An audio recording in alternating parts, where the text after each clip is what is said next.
students, 4th and 5th class, date 10 June 2020. Topic साडा है किरिया जिन्हों के वर्ब किया जाता है। असी पहला भी कर चुके सी कि किरिया की हुंदी है, बट असी इसनूं रिवाइज कर रहे हैं कि किरिया की हुंदी है। सब तो पहला असी किरिया की परिभाषा बारे पढ़ते हाँ।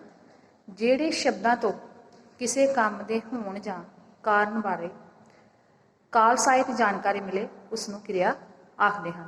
मतलब कि जदों असी कोई काम कर रहे हुंदे हाँ कि वो काम किहड़े समय विच हो रहा है, भूतकाल विच हो रहा है जां वर्तमान काल विच हो रहा है जां भविष्य काल विच हो रहा है, इस बारे असी जिहड़ा आ सानूं जानकारी जिहड़ी आ किरिया तो ही मिल जाती है।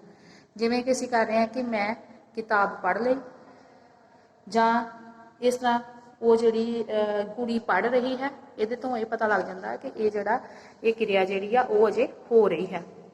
उस तो बाद जिवें कोई वर्ड आंदा है कि जिवें गीत गायक जिहड़ा है वो गीत गा रहा है, इस तो भी काम का पता लगता है कि ये काम जिहड़ा अजे चल रहा है। ये एग्जाम्पल्स तुहानूं मैं समझाउण वास्ते दस रही हाँ कि किवें जिहड़ी आ किरिया जिहड़ी आ उहदे किस जिवें काल असी पढ़िया सी पिछली टर्म विच, ते उहदे विचों सानूं ये पता लगा सी कि जिहड़ा समा जिहड़ा बीत चुका आउण वाला जां जिहड़ा चल रहा समा है। इस तरह जे असी कह दिंदे कि कुड़ी पढ़ चुकी है, इस तो ये पता लगता है भी जिहड़ी किरिया वा वो हो चुकी है, बीत गए समय की भूतकाल में चली गई है। जां तीसरे जिवें किरिया की असी गल करते हैं कि जिवें किरिया नूं आपां जेकर असी भविष्य काल में पढ़ते हैं तो उत्थे असी ये कहने हाँ कि कुड़ी 2 घंटिया तक अपनी किताब नूं पढ़ेगी, जां सीता 1 घंटे बाद अपनी ऑनलाइन क्लास लगाएगी। इस तो ये स्पष्ट होंदा है कि जिहड़ा काम आ आने वाले समय में होवेगा। तो इसनों स्पष्ट कौन करता है? किरिया। किरिया तो सानू कि ये पता लग जाता है कि जिहड़ा काम है वो बीत चुके समय में होया है जां वर्तमान समय में चल रहा है जां भविष्य काल में होवेगा। इसी तरह ही असी करते हैं कि किरिया जिहड़ी आ जिवें कि जिहड़े काम दे होण दे समय बारे सानू क्लीयर जानकारी मिलदी उसनूं किरिया कहा जाता है। अगे आ किरिया दीयां किस्मां। किरिया जिहड़ी आ वो 2 प्रकार की हुंदी है, जिसनूं कि अकर्मक किरिया कहंदे हन। दूसरी किरिया है सकर्मक किरिया।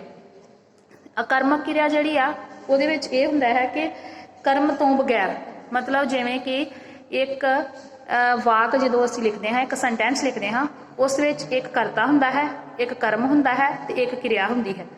ते इंग्लिश विच उसनूं सबजैक्ट, ऑबजैक्ट अते वर्ब दे नाम नाल जाणदे हाँ। सब तो पहला वेखो कि मतलब जिहड़ी अकर्मक किरिया हुंदी है, जिहड़ी किरिया दा पहला अंग है अकर्मक किरिया। अकर्मक किरिया विच की आ कर्म नहीं हुंदा, इहदे विच सिर्फ करता ते किरिया हुंदी है। जिवें पहली एग्जाम्पल उदाहरण के तौर पर कुड़ी लिख रही है, इहदे विचों ये स्पष्ट हो रहा है कि कुड़ी लिख रही है, काम चलन दिया, अकर्मक किरिया वा। कुड़ी की आ इह जिहड़ी आ वो सबजैक्ट आ, जानी कि करता आ, लिख रही की आ किरिया है। पर इहदे विच की लिख रही है ये स्पष्ट नहीं किया गया कि भाव कि इहदे विच कर्म नहीं दिता गया। दूसरा देखो, दूसरी एग्जाम्पल है पिता जी पढ़ रहे हैं।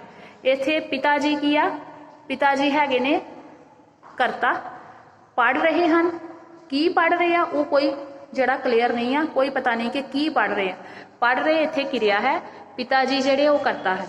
तो जेकर इन्हां ते ध्यान मारीए तो इहदे विच भी, इस सेंटेंस विच, इस वाक विच भी जिहड़ा कर्म नहीं है, इस करके इसनूं असीं अकर्मक किरिया की श्रेणी विच शामिल कर सकते हाँ। हुण इन्हां दोहां वाकां तो पिता जी कुड़ी तां हन पर कर्म नहीं हन। इन्हां दोवां विच अकर्मक किरिया विच जिहड़ियां 2 उदाहरणां तुहानूं दित्तियां गईयां हन, इन्हां विच कर्म नहीं है। हुण दूसरे नंबर ते साडे कोल आ जांदी है सकर्मक किरिया। हुण सकर्मक किरिया की हुंदी है? वेखो, जिहड़ी सकर्मक किरिया इहदे विच कर्म भी हुंदा है, जां असीं कह सकदे हां कि इह कर्म सहित हुंदी है। जिहड़ी किरिया दे विच करता प्लस कर्म ते किरिया हुंदी है उसनूं असीं सकर्मक किरिया कहंदे हां। इस सकर्मक किरिया जिहड़ी है ये तुहानूं एग्जाम्पल्स तो स्पष्ट हो जाएगी। जिवें पहली आपां उही उदाहरणां नूं आपां दुबारे लैंदे हां, दुबारे पिक करदे हां। जिवें पहली विच आपां दस्सिया सी अकर्मक विच कि कुड़ी लिख रही है, उत्थे साडे कोल सिर्फ करता सी ते किरिया सी। दूसरे पासे साडे कोल कुड़ी चिट्ठी लिख रही है, इस विच कुड़ी की है? करता है। चिट्ठी की आ? कर्म है ते लिख रही की है क्रिया है। इस तो स्पष्ट हो रहा है कि ये कर्म क्रिया है जिस विच करता कर्म प्लस क्रिया है। दूसरे पासे साडे को उदाहरण दिती गई पिता जी, वही उदाहरण जिहड़ी आपां पहलां अकर्मक विच दित्ती सी, ये तुहाडे नॉलेज वास्ते जां दस दईए तुहानूं ईजी करन वास्ते कि उही चीज़ दे विच आपां दुबारे कर्म लिया। सेम तदे एग्जाम्पल्स तुहानूं इसे तरह ही दित्तियां हन कि तुहानूं पता लग सके कि इहदे विच क्रिया विच करता की है, कर्म की है ते जिहड़ी क्रिया की है। जिवें कि आपां इंग्लिश विच भी पढ़दे हां सबजैक्ट वर्ब ते ऑब्जैक्ट है ना, इसे तरह ही पंजाबी विच करता कर्म अते क्रिया। हुण इहदे विच दूसरी एग्जाम्पल दूसरी उदाहरण जिहड़ी असीं तुहानूं दस रहे हां, उहदे विच पिता जी नावल पढ़ रहे हन। इहदे विच आपां एक चीज़ ऐड कीती है नावल, जिहनूं आपां कर्म कहंदे हां। ठीक है, पिता जी नावल पढ़ रहे हैं, इहदे विच पिता जी की है करता, नावल की है कर्म, पढ़ रहे की हैं नावल। इस करके पढ़ रहे की है क्रिया, नावल की है कर्म, पिताजी की है करता। ये तो ये स्पष्ट हो जाता है कि पिताजी नावल पढ़ रहे हैं। इसनूं असीं सकर्मक क्रिया आख सकते हाँ। हुण इन्हां दोहां वाकां विच जिहड़ा पिताजी ते कुड़ी जिहड़ा आ वो साडे कोल की आ करता आ, ते चिट्ठी ते नावल की आ कर्म हन, रही है ते पढ़ रहे हैं क्रिया।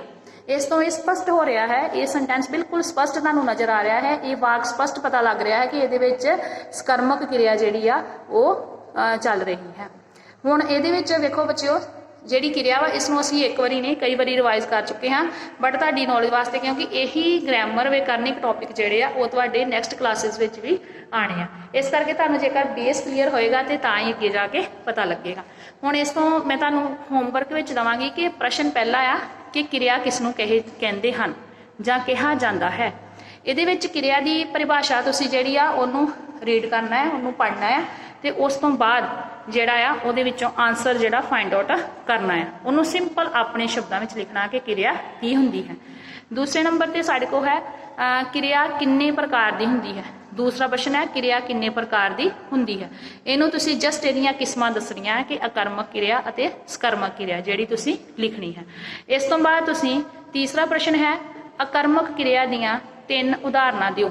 जिहड़ियां उदाहरणां मैं तुहानूं दे चुकी हां, इन्हां नूं छड्ड के 3 उदाहरणां तुसीं अपने किसी भी नोटबुक चों पंजाबी ग्रामर दी जां किसी भी दूसरी जिहड़ी तुहाडी आ बुक आ जिहड़ी तुसीं कि पाठ पुस्तक पढ़दे हो उहदे विचों भी वो जिहड़ियां एग्जाम्पलां नूं लिख सकदे हो अपनी ग्रामर दी नोटबुक ते।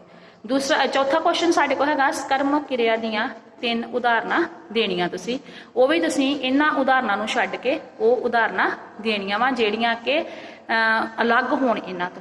ठीक है, इस तो इलावा बच्चों इन्हां चीज़ां नूं तुसीं चंगे तरीके नाल पढ़ना है, रीड करना है, क्योंकि ये जिहड़ी ग्रामर के टॉपिक तुहानूं करवाए जा रहे हैं, रिवाइज कराए जा रहे हैं, इन्हां दा मुख मकसद ये है कि तुहानूं चंगी तरह जिहड़ी आ ग्रामर की नॉलेज आ जाए। इस करके इन्हां नूं चंगी तरह फाइंड आउट करके अपने तरीके दे नाल जिहड़ियां वा वो जिहड़ियां एग्जाम्पल्स जिहड़ियां लिखणियां। Thank you.